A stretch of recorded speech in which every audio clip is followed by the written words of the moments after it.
Weapons అనేది మనం వరల్డ్లో బలంగా డిప్లొమాటిక్గా లేవనెత్తాలి.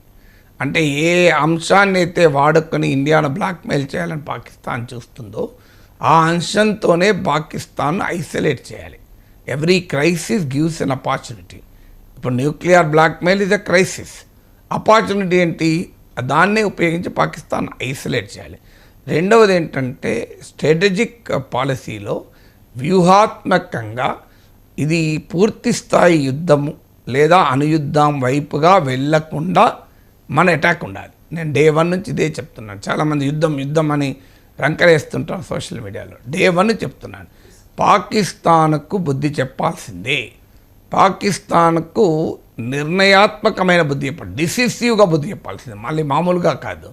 కానీ అది ఎక్కడి దాకా ఉండాలి అంటే, అది ఎక్కడి దాకా ఉండాలంటే full scale war, nuclear war వరకు వెళ్ళకుండా ఉండాలి.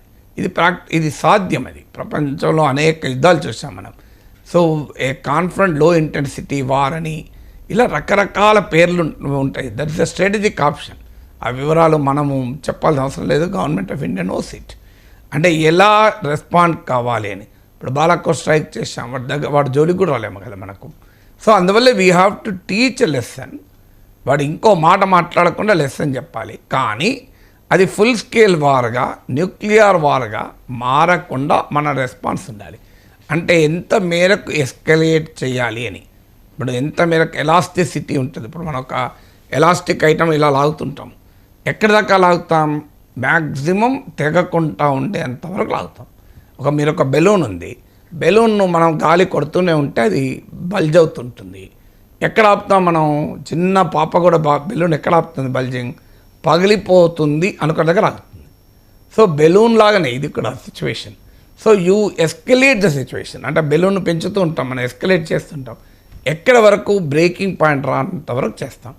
అప్పటికే బెలూన్ చాలా అట్రాక్టివ్గా మారిపోతుంది, ఇక్కడేమో డిస్ట్రక్టివ్గా మారిపోతుంది. అందువల్ల ఆ స్ట్రాటజిక్ రెస్పాన్స్ ఇండియా చేయాలి, చేస్తుంది.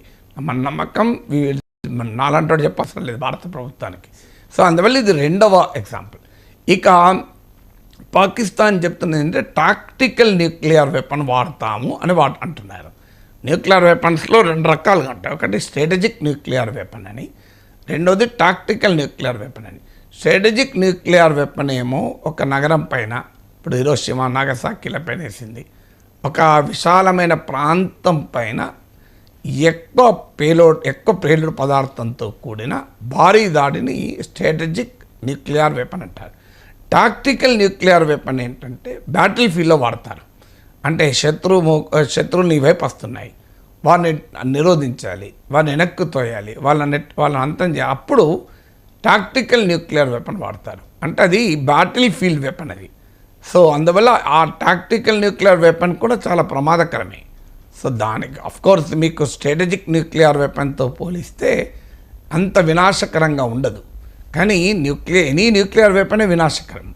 అందులో ఇంటెన్సిటీలో తేడా ఉండొచ్చేమో, కానీ any nuclear weapon, tactical nuclear weapon, strategic nuclear వెపన్తో పోలిస్తే లెస్ ఇంపాక్ట్ ఉంటుంది, కానీ ఇంపాక్ట్ అంటూ ఉండదు.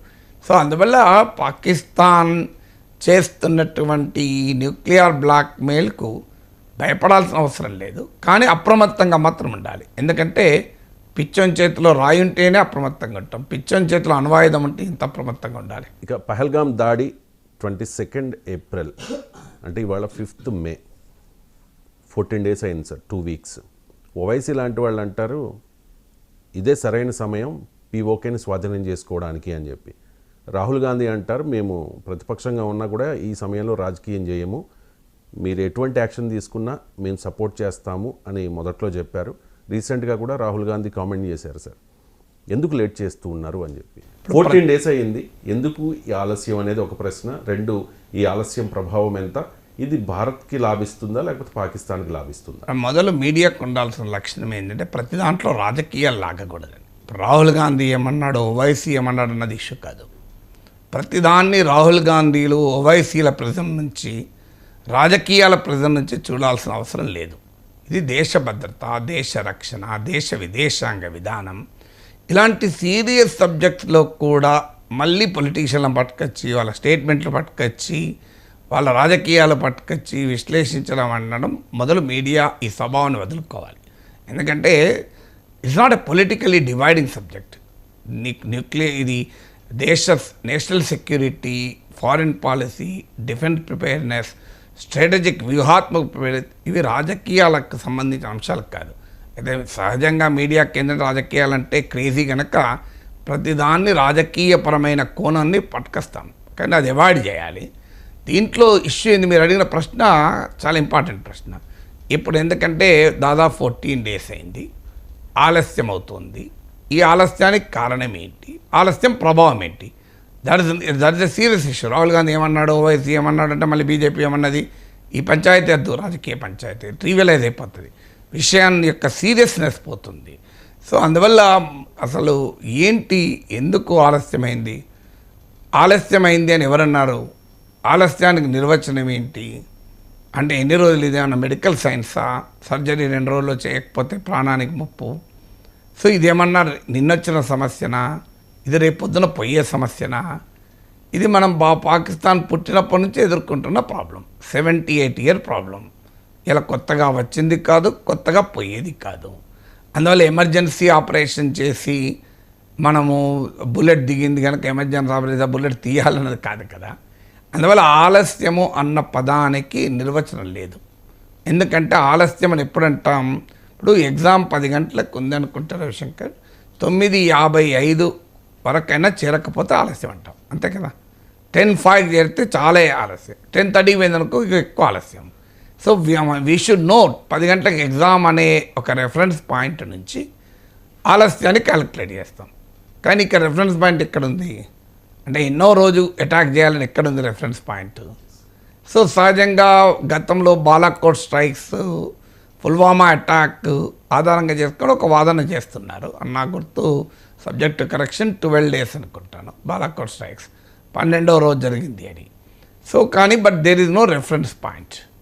అందువల్ల పలానా ఇన్ని రోజుల లోపల జరపాలి అనే రెఫరెన్స్ పాయింట్ ఉంటే, అంతకన్నా ఎక్కువ రోజులైతే అది ఆలస్యం అంటాం. లేదు, భారత ప్రభుత్వ నాయకులు ఎవరైనా డెడ్లైన్లు చెప్పి పలానా టైం అని మనం ఎప్పుడు చెప్పలేదు.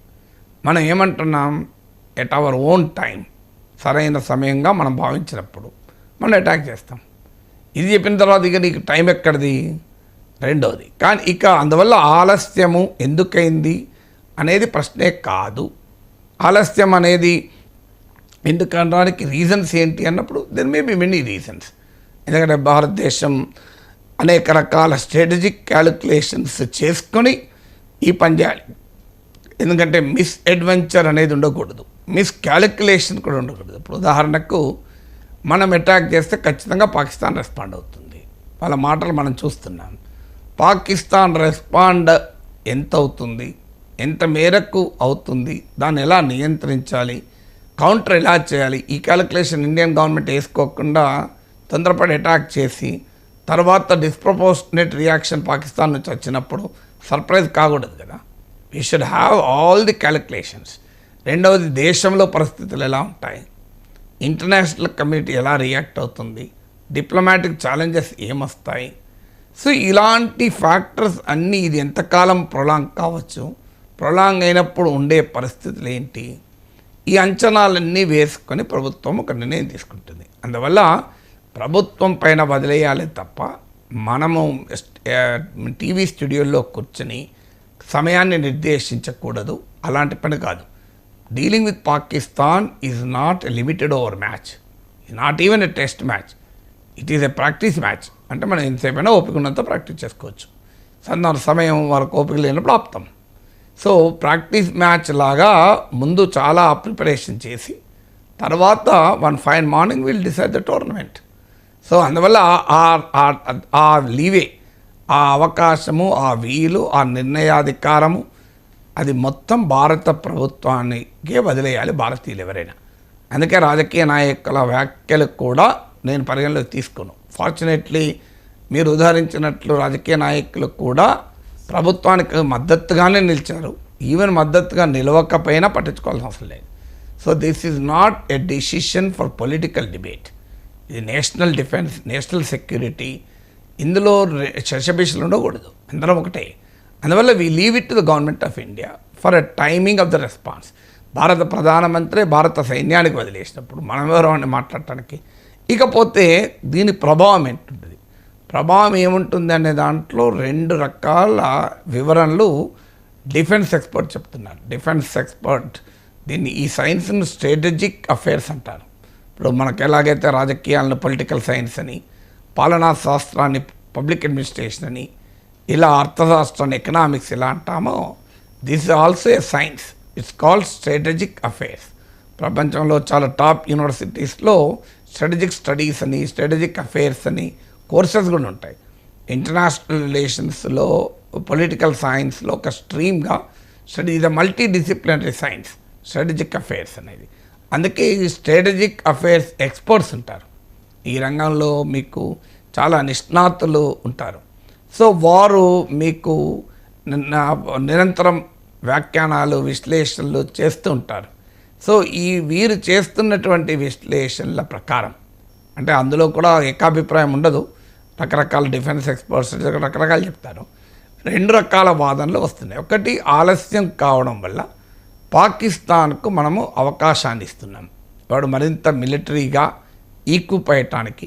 ఇప్పుడు ఉదాహరణకు అబ్దాలీ మిసైల్ టెస్ట్ జరిపాడు, యునైటెడ్ నేషన్స్కి వెళ్తున్నాడు, ఎలిమెంట్ ఆఫ్ సర్ప్రైజ్ పోతుంది కదా, వాడు ప్రిపేర్ దానికి అవకాశం ఇస్తున్నాం కదా. ఇప్పుడు ఆల్రెడీ వాడు తుర్కీ నుంచి ఏదో షిప్ వచ్చిందని, విమానం వచ్చిందని అంటున్నారు. తర్వాత మిలిటరీ ఎక్సర్సైజ్ చేస్తున్నారు. సో వాళ్ళ ప్రజల్ని ప్రిపేర్ చేస్తున్నారు. ఇలా 14 days కావడం వల్ల పాకిస్తాన్ ఈ అవకాశాన్ని తీసుకుంది కదా. సో ఇండియా ఏదో అగ్రెసర్గా ఇమేజ్ క్రియేట్ చేసే ప్రయత్నం చేస్తోంది. అందువల్ల ఇది పాకిస్తాన్కు ఈ డిలే, ఒకవేళ డిలే అయితే సో అవకాశాన్ని ఇస్తుంది కదా అనేది ఈ సమయం. డిలే అనుడు కన్నా న్యూట్రల్ వర్డ్ ఏంటంటే ఈ సమయం అవకాశాన్ని ఇస్తుంది కదా అని మొదటిది. రెండవది ఏంటంటే ఇంటర్నేషనల్ కమ్యూనిటీ ప్రెషర్ కూడా మన మీద పెరుగుతూ ఉంటుంది. ఇమీడియట్గా అటాక్ చేసామనుకోండి, పక్కన పెట్టుకోడు, వాడు పక్కింటి వాడు నేను వచ్చి కొట్టాడు దెబ్బ, నీవు వెంటనే కొడితే అటుపక్కోడు ఇటుపక్కోడు వచ్చే లోపల కొట్టిపడితే